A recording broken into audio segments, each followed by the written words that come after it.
நேயர்களுக்கு வணக்கம். நான் உங்கள் ரெஜியா பேசுகிறேன். இது ஹரிச்சந்திர புராணம் எபிசோட் 1. ஹரிச்சந்திர புராணத்தில் இது பாவத்தின் சின்னம் சத்தியேந்திரன். இந்த தலைப்பில் நம்ம இன்னைக்கு இந்த கதையை பார்ப்போம். சுவாகு குலத்தை சேர்ந்தவன் அருணன் என்னும் அரசனின் அருந்தவ புதல்வன் சத்தியேந்திரன் என்பவன்.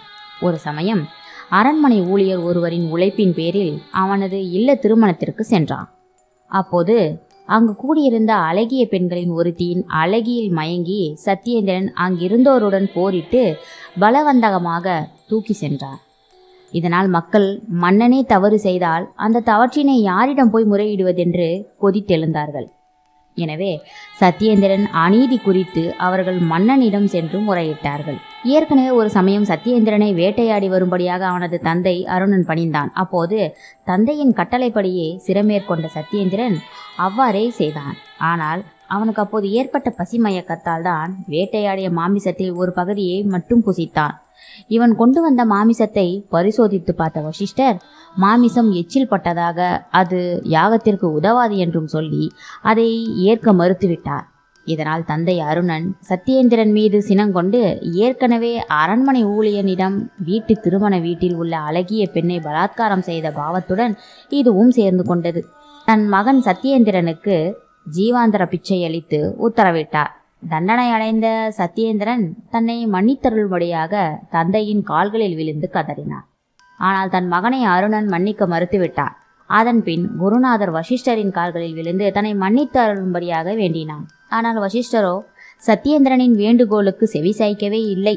இதனால் குலகுரு வசிஷ்டர் மீதும் சத்தியேந்திரன் மனத்தாங்கல் அடைந்தான். தன் பெற்ற மகனையே நிராதரவாக தவிக்க விட்ட பெரும் தவறினால் அயோத்தியில் பஞ்சமும் பசியும் பட்டினியும் தலைவிரித்தாடியது. அப்போது இதனிடையே ஜீவாந்திர பிச்சை பெற்ற சத்தியேந்திரன் வேட்டையாடியும் இறந்த ஆடு மாடுகளை அகற்றும் வேலையும் செய்து வந்தவர்கள் வசிக்கும் பகுதியில் வாழ்ந்து வந்தார். பிரம்மரிஷி பட்டம் பெறுவதற்காக விஸ்வாமித்திரர் கௌசிகி நதிக்கரையில் கடுமையான தவம் புரிந்து கொண்டிருந்தார். ஒரு சமயம் சத்தியேந்திரன் மிகவும் களைப்புடன் ஒரு மரத்தடியில் அமர்ந்திருந்தான். அப்போது அந்த வழியாக விஸ்வாமித்திரரின் மனைவி தன் பிள்ளையின் கழுத்தை தற்பையால் கட்டி இழுத்து சென்றார். அவன் கண்கள் கண்ணீரை உமிழ்த்து கொண்டிருந்தது. இதனை பார்த்த சத்தியேந்திரன் பதட்டம் அடைந்தவனாய் விஸ்வாமித்திரரின் மனைவியை அணுகி அவளது அந்த செய்கையின் காரணத்தை பற்றி கேட்டான். அதற்கு அவள் கண்ணீர் உகுத்தவாறே சொன்னார். நான் விஸ்வாமித்திரரின் மனைவி. எனது கணவர் காமதேனுவிற்காக கடுந்தவம் புரிந்து படைபலத்தையும் விசேஷ மந்திரங்கள் கொண்ட அஸ்திரங்களையும் இறைவனருளால் அடைந்தார். இருந்தாலும் அவரால் வசிஷ்டரை வெல்ல முடியவில்லை. அதனால் அவர் மீது கடுந்தவம் புரிந்து ராஜரிஷி பட்டத்தை பெற்றார். ராஜரிஷி பட்டம் பெற்ற பின்னும் என் கணவர் அதன் மூலம் திருப்தி அடைவதாக இல்லை. அவர் பிரம்மரிஷி பட்டம் வேண்டி கடுமையான தவம் புரிகிறார். வீட்டின் தலைவர் கடுந்தவம் புரிந்தால் வீட்டை காப்பாற்றுவது யார்? அதனால் நானே பிச்சை எடுத்து பிள்ளைகளையே பசியாற்றி வருகிறேன். நாட்டில் பஞ்சம் தலைவிரித்து ஆடியபடியால் பிச்சை இடுவாரும் யாருமே இல்லை. இதனால் பிள்ளைகள் எல்லோரும் பசியால் துடிக்கிறார்கள்.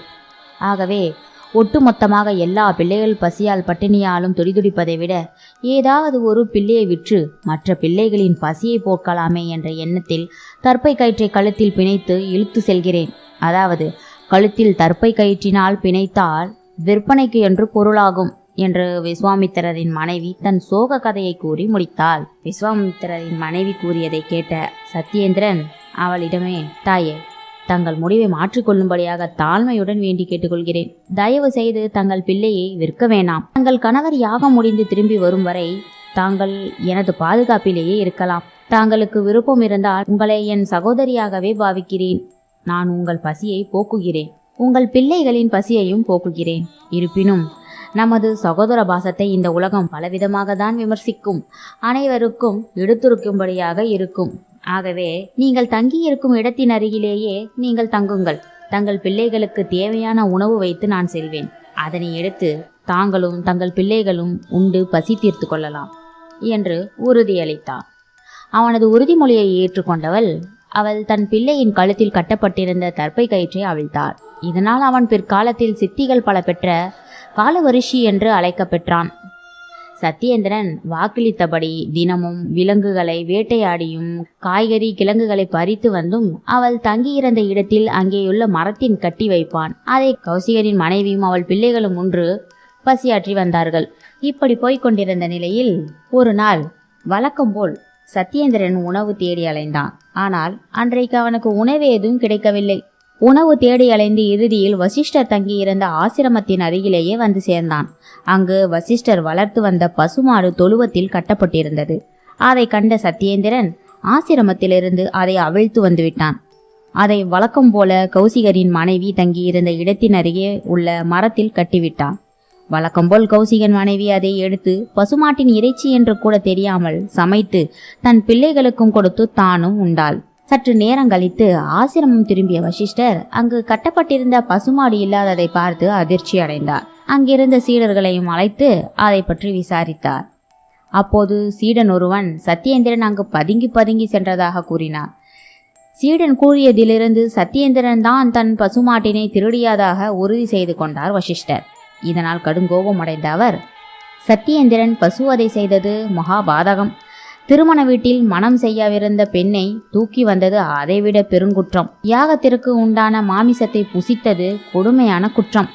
இந்த 3 குற்றங்களுக்காகவும் சத்யேந்திரன் தலையில் 3 கொம்புகள் முளைக்கும்படியாகவும் மேலும் அவனது முகம் பிசாசு போன்ற தோற்றத்துடனும் காட்சியளிக்கும்படியாகவும் சாபமிட்டார். அது மட்டுமல்லாமல் திருசங்கு என்ற பெயருடன் இனி அலைவாய் என்றும் சாபம் கொடுத்தார். மறுகணமே சத்யேந்திரன் தலையில் சங்கு ரூபத்தில் 3 கொம்புகளும் கூடிய பிசாசு உருவமாக கொண்டு காட்டில் தெரிய ஆரம்பித்தான். சத்யேந்திரன் வசிஷ்டரின் சாபம் நீங்க வழி தெரியாமல் அலைந்தான். வசிஷ்டரின் சீடனை அணுகி தனது சாபம் நீங்க பரிகாரம் ஏதாவது இருக்கிறதா என்றும் கேட்டான். அருள் கூர்ந்து தனது சாபத்தை போக்குமாறு மண்டாடினான். ஆனால் அவர்களோ இவன் செய்த பாவங்களை மனதில் நினைத்து கொண்டு அதற்கு மறுத்துவிட்டார்கள். மேலும் இவனுக்கு சாபத்தை போக்கும்படியாக நாம் ஏதேனும் உதவி செய்தால் வசிஷ்டரின் சாபத்துக்கு ஆளாக நேரிடுமோ, தன் குருவின் கோபத்திற்கு ஆளாக நேரிடுமோ என்று அஞ்சினார்கள். மனமிழந்த சத்யேந்திரன் தன் உயிரை மாய்த்து விடுவதென்று முடிவு செய்தான். இனி அது ஒன்றுதான் வழி என்றும் முடிவு கட்டினான். அப்போது திடீரென பளிச்சென்று மின்னல் தோன்றியது. கோடி சூரிய பிரகாசத்துடன் கூடிய தேவி அவன் முன்னால் பிரசன்னமாக சிம்ம வாகனத்தில் தோன்றினாள். திரிசங்கு, நீ இன்னும் வாழ வேண்டிய நாட்கள் பல உள்ளன. அவ்வாறு இருக்க அதற்குள் முன்பாகவே நீ உன் ஆயுளை முடித்துக் கொள்வதன் மூலம் தெய்வத்துடைய கட்டளை மீறியதாக மேலும் பாவத்திற்கு தான் ஆளாவாய். நீ இன்று முதல் நாவாட்சர மந்திரத்தை கூறி வந்தால் நீ ராஜாவாக போகும் நாட்கள் சமீபத்தில் தான் இருக்கிறது. எந்த தந்தை உன்னை வெறுத்து இந்நிலைக்கு ஆளாக்கினாரோ அவரது கைகளாலேயே உனக்கு முடிசூட்டி தன் மகனாக ஏற்றுக்கொள்ளும் நாட்கள் வெகு தூரத்தில் இல்லை. அதற்கு முன்பாக உன் மனதை தளரவிட வேண்டாம். நீ இந்த நாட்டின் இளவரசன் என்பதை மறந்தும் விட வேண்டாம். நீ எதிர்காலத்தில் இந்நாட்டை ஆளப்போகிறாய். ஒரு மன்னனுக்கு வீரம் விவேகம் என 2மே தேவை. எனவே இந்நாட்டின் நலனை உத்தேசித்து நீ உயிரை மாய்த்து கொள்ளும் முடிவை மாற்றிக்கொள்ளும்படியாக கூறிவிட்டு தேவி மறைந்து விட்டார். தேவியின் திடீர் பிரசன்னத்தால் திரிசங்கு நடப்பதெல்லாம் கனவா நனவா என்று எண்ணி பிரமித்து போய் சிலையாய் அமைந்திருந்தான். இந்த நிலையில் திரிலோக சஞ்சாரம் என்னும் முக்காலமும் அறிந்த நாரத மகரிஷி ஒரு நாள் அருணனின் அவைக்கு விஜயம் செய்தார். அவரை அருணன் முகமும் அகமும் மலர வரவேற்றார். அருணனின் உபசரிப்பை நாரத மகரிஷியும் முகமலர்ச்சியுடன் ஏற்றுக்கொண்டார். அவர் அருணனை நோக்கி, அரசே, பஞ்சனையில் புரள வேண்டிய மகன் சத்யேந்திரன் பஞ்சடைந்த கண்களுடன் பஞ்சத்தில் அல்லலுறுகிறான் என்று நான் கேள்விப்பட்டேன். பாலூட்டி சீராட்டி உன்னால் வளர்க்கப்பட்ட உன் மகன் இன்று கூழுக்கு கூட ஆளாய் பறக்கிறானாம். அவள நிலைக்கு இப்படி ஆளாக்கி விட்டீர்களே. பொல்லாத செய்தனை தாய் தந்தை அல்லல் நீதமோ?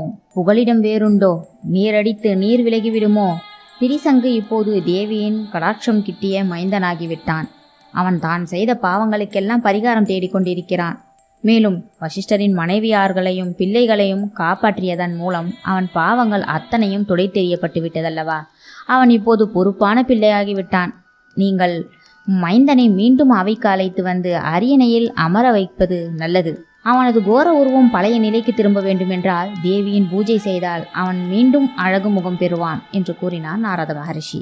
நாரதரின் அறிவுரையை ஏற்ற அருணன் அமைச்சர்களை அழைத்து சத்யேந்திரனை எங்கிருந்தாலும் உடனே அழைத்து வரும்படி ஆணையிட்டார்.